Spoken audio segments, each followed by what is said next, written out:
шәкірттеріңіз көбейе берсін. Рахмет, Наргүл. Балалар, қазір жылдың қай мезгілі? Күз. Күз мезгілінде біздің табиғатымызда қандай өзгерістер болады?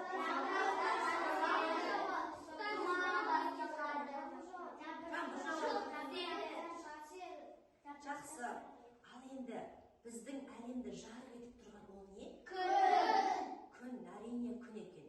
Енді осы күн әлемді жарық ететін болса, біздің түнімізді не жарық етеді? Ай мен жұлдыз. Жарайсыңдар, ай мен жұлдыз жарық етеді екен. Олай болса менің қолымда міне ай, күн, жұлдыз бейнесі бар. Осыларды ала отырып, топқа бөлініп алайық қазір. Құлағандарын ала қойыңдар.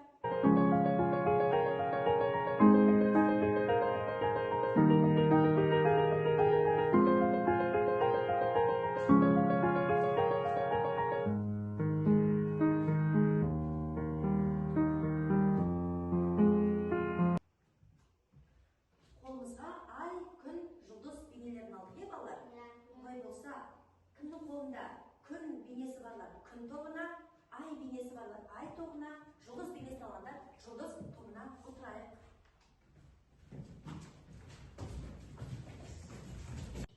Балалар, сендерге үйде Ыбырай Алтынсариннің «Баланың айласы» әңгімесін рөлге бөліп оқып келіңдер деген болатынмын.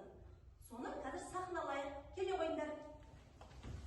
Бір ғалым жапан далада келе жатып, аяқ астындағы тасқа сүрініп жығылып құлайды.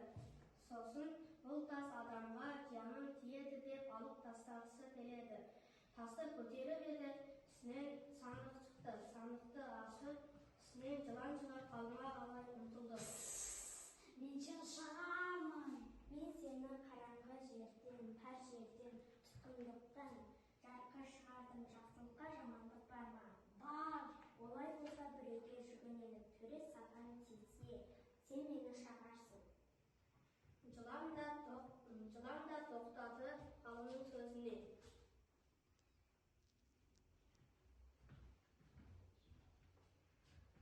Жылан екеуі келе жатып түйеге жолығады.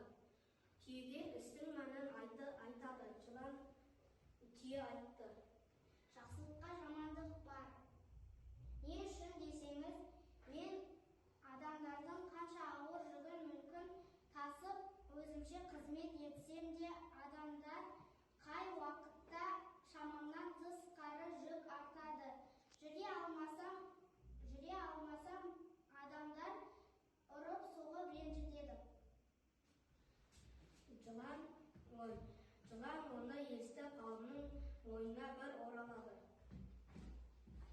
Сосын екеуі жеміс ағасына жүгінеді.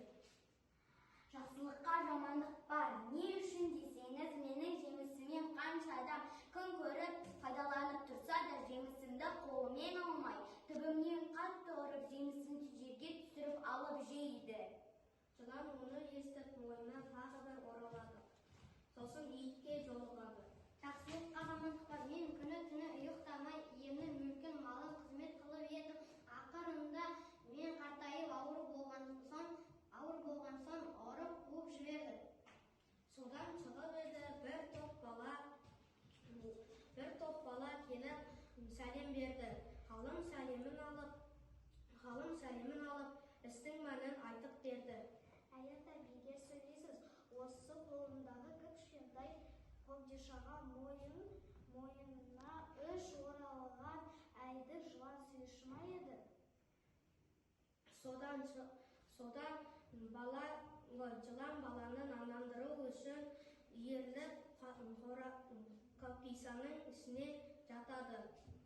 Бала соны тас еткізіп жабады да бекітіп ғалымның қолына береді. Балалар, әңгімені өте жақсы сахналап шықтыңдар. Енді менің қолымда ұлттық құндылығымыз, ұлттық аспабымыз домбыра тұр. Осы домбыра арқылы қазір экрандағы дискрипторға қарай отырып, өздеріңді бағалайтын боласыңдар үй тапсырмасы бойынша. Балалар, экрандағы сөздерді оқи қояйықшы. Қостанай өңірі, Қазақстан Республикасы, ұстаз, ағартушы. Жақсы балалар, олай болса осы сөздер кімге арналған? Ыбырай Алтынсаринге арналған. Ыбырай Алтынсариннің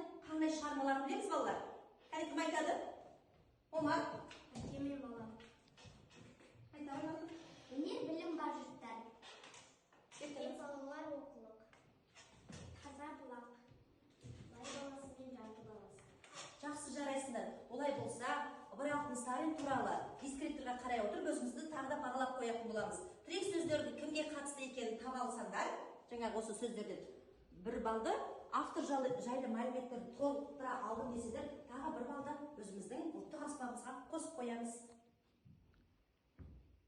Балалар, мына өлеңге назар аударайық. Ата-ананың разылығын алайық, жағдай сұрап көңіліне қарайық. Бала күнде бізді қалай қараса, қартайғанда керегіне жарайық. Енді осы өлеңді қалай түсінеміз мағынасын балалар? Ата-ананы қадірлеу туралы. Ата-ананы құрметтеу. Ата-ананың разылығын білу. Иә? Ата-ананы ренжітпеу. Жақсы, жарайсыз. Ата-ананы сыйлау. Сыйлау жақсы. Болса, біздің бүгінгі сабағымыздың тақырыбы қандай болады деп ойлайсыздар? Ата-ана жайлы болады деп ойлаймыз. Жақсы. Біздің бүгінгі жаңа сабағымыздың тақырыбы Ыбырай Алтынсариннің малды пайдаға жарату әңгімесі. Біздің бүгінгі мақсатымыз шығарманың тақырыбын анықтайды, негізгі ойды беретін сөздерді табады. Ыбырай Алтынсариннің малды пайдаға жарату әңгімесі бойынша бейне жазба көріп алайық. Күні көршісі сұрады: осы сен бай бола тұрып, малыңды қай жаққа жібересің? Көзге түсетін еш нәрсең көрінбейді деді. Үйші айтты: тапқан малымның бір бөлігінен борышымды өтеймін, бір бөлігін өсімге беремін. Көрші сұрады: қойшы, батыр, сенің борышың бар ма еді? Және өсімге қанша ақша беруші едің? Деді. Үй ақшаларымды өтеп тұрған борышым деп білемін. Өзімнен туған балаларды оқытуға, асырауға шығарған, малымды өсімге берген, мал деп біз қартайғанда жақсы асыраса, олардың борышымды өтегені емес пе? Деді Ыбырай Алтынсарин. Адам Балалар, қазір топтық жұмыс жасайтын боламыз. Бірінші топ бай бола тұра тапқанын қайда жібереді? Екінші топ борыш дегенді қалай түсінесің? Үшінші топ өсім дегеніміз не? Топтық жұмыс жасап жіберейік.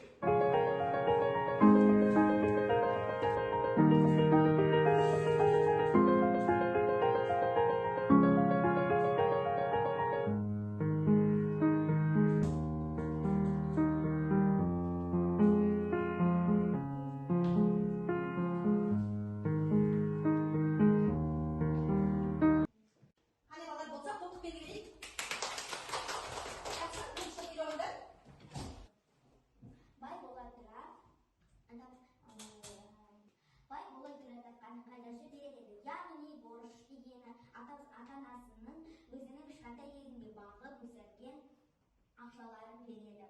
Ал өсім дегені сол жатқан малымыздың бір бөлігін өзінен туған балаларын оқытуға, шығаруға, асырауға береді. Жақсы балалар, бірінші топты бағалап жіберейікші. Жақсы, отыра қойыңдар. Келесі топ келе қойыңдар. Екінші топ келе қойыңдар.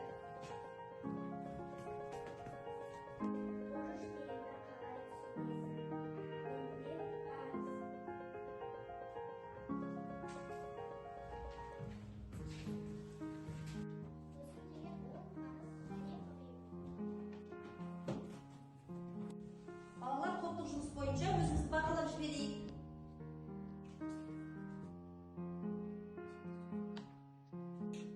Балалар, қазір серіктеу сәтін жасап алайық.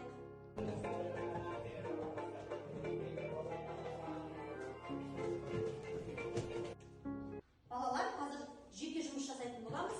Борыш, өсім сөздерін бағаның екінші жағындағы сөздермен сәйкестендіреміз.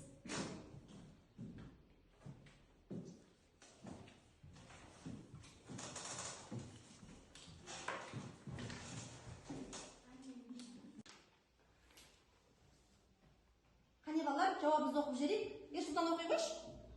Борыш дегеніміз? Борыш, парыз, міндет. Жақсы. Өсім? Әмір? Пайыз көбею. Тамаша. Олай болса, өздеріңді бағалап жібере қойыңдар. Балалар, қазір бізде жұптық жұмыс. Қазір Нагүл мен Жанел мәтіндегі өз көзқарасын білдіре отырып жазып жібереміз. Екеуің жалғастырасыңдар мақалды. Сендер ата-анаға тілек жазасыңдар.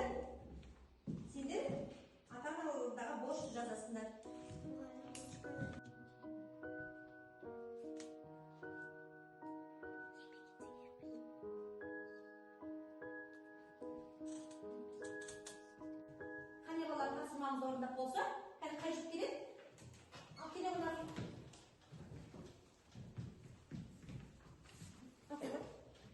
Мәтінде борыш пен өзім туралы айтылған. Борышымды өтедім дегені ата-анасына бергенім.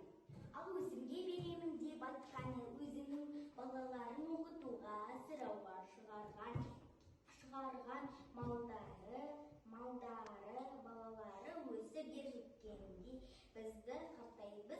біз қартайғанда жақсы асыраса олардың борышы өтегені емес пе? Жақсы жарайсыңдар. Келе ғой. Маған айларды. Жақсы мақал жалғастыр дейді.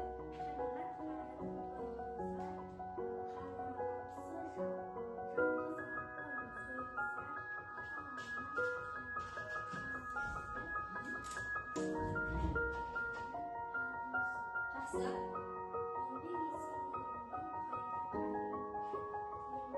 Жарайсыңдар. Ойындар.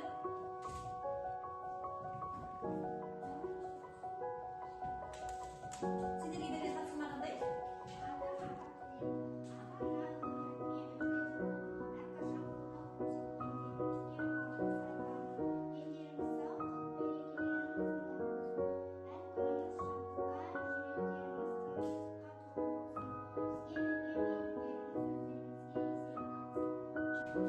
Жұптық жұмыс бойынша өзіміздің ұлттық аспабымызға өзіміз бақылап жіберейік. Келесі тапсырма бізде. Балалар сызбаны пайдалана отырып, мәтіндегі тірек сөздерді атайықшы. Жарайсыңдар. Олай болса, біздің бүгінгі мәтініміздегі ең басты сөздер қайсысы? Борыш екен балалар. Олай болса балалар, біздің бүгінгі сабағымыздың мақсаты, сабағымыздың басында айтып кеткендей, шығарманың тақырыбын анықтайды, негізгі ойды білдіретін сөздерді табатын болған. Енді біз негізгі ойды білдіретін сөздерді таба алдық па? Қандай сөздер болды жаңа? Өсім мен борыш деген сөздер болды. Осы өсім мен борыш біздің жаңағы ата-анамызға бергеніміз, біздің жаңағы қамқорлығымыз, осының барлығы өсім мен борыш. Енді біз бүгінгі сабақты қорытындылай келе, кері байланыс жасап берейік. Білім сандығына алып келіп алдыларында стикерлерінде сабақты өте жақсы түсіндім, қызықты болды десеңдер, бірінші сандықшаға, сабақты жақсы түсіндім десеңдер, екінші сандықшаға, тақырып бойынша әлі де ізденуді қажет етемін десеңдер, үшінші сандықшаға алдыларында стикерлерін әкеліп